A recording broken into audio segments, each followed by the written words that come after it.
Next time you're on a plane, watch the flight attendant during takeoff. They're strapped into their jump seat. Back straight, eyes forward. Normal enough.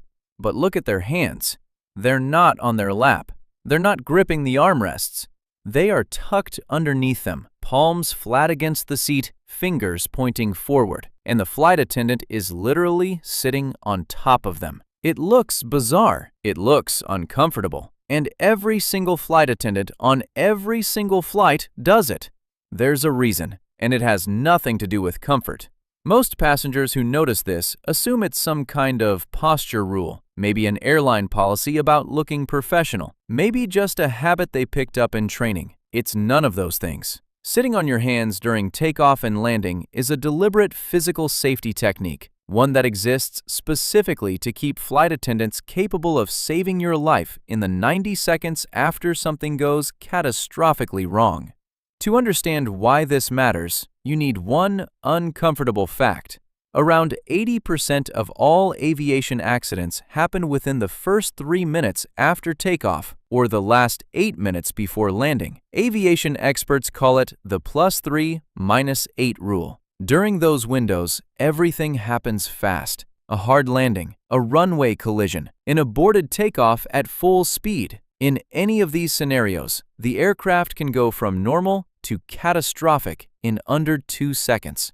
And in those 2 seconds, the human instinct is always the same. You throw your hands out in front of you. That reflex is completely natural. It's how humans have protected themselves from falls for millions of years. On an aircraft, it will destroy your hands. During a serious impact, loose objects become projectiles, seats buckle forward, bodies slam against bulkheads at forces that shatter bone. If a flight attendant's hands are out in front of them, the way every human instinctively reaches during a fall, both wrists break on impact. And a flight attendant with 2 broken wrists cannot open an emergency exit, cannot pull an inflatable slide handle, cannot drag an unconscious passenger away from a fire, cannot do the one job that matters most in that moment.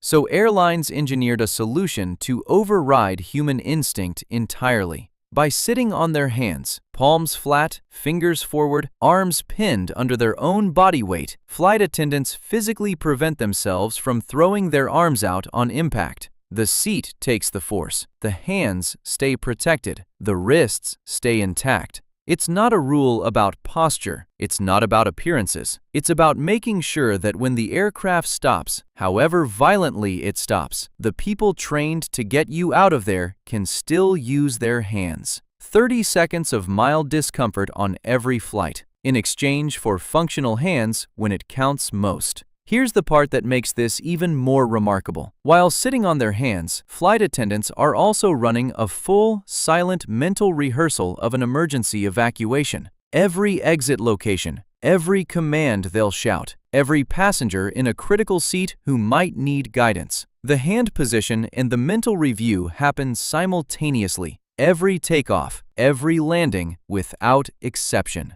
It looks like a flight attendant quietly sitting in a chair. It's actually a trained emergency responder, physically and mentally preparing for the worst, so that the 200 people in the cabin behind them never have to think about it at all. So the next time you glance toward the jump seat during takeoff and see your flight attendant sitting perfectly still, hands pinned beneath them, eyes straight ahead, that's not a quirk, that's not a habit, that's not an airline dress code. That is someone who has trained for disaster, positioned their body to survive it, and is mentally rehearsing exactly what they'll do if the next 90 seconds go wrong. Every flight, every takeoff, every landing, without exception.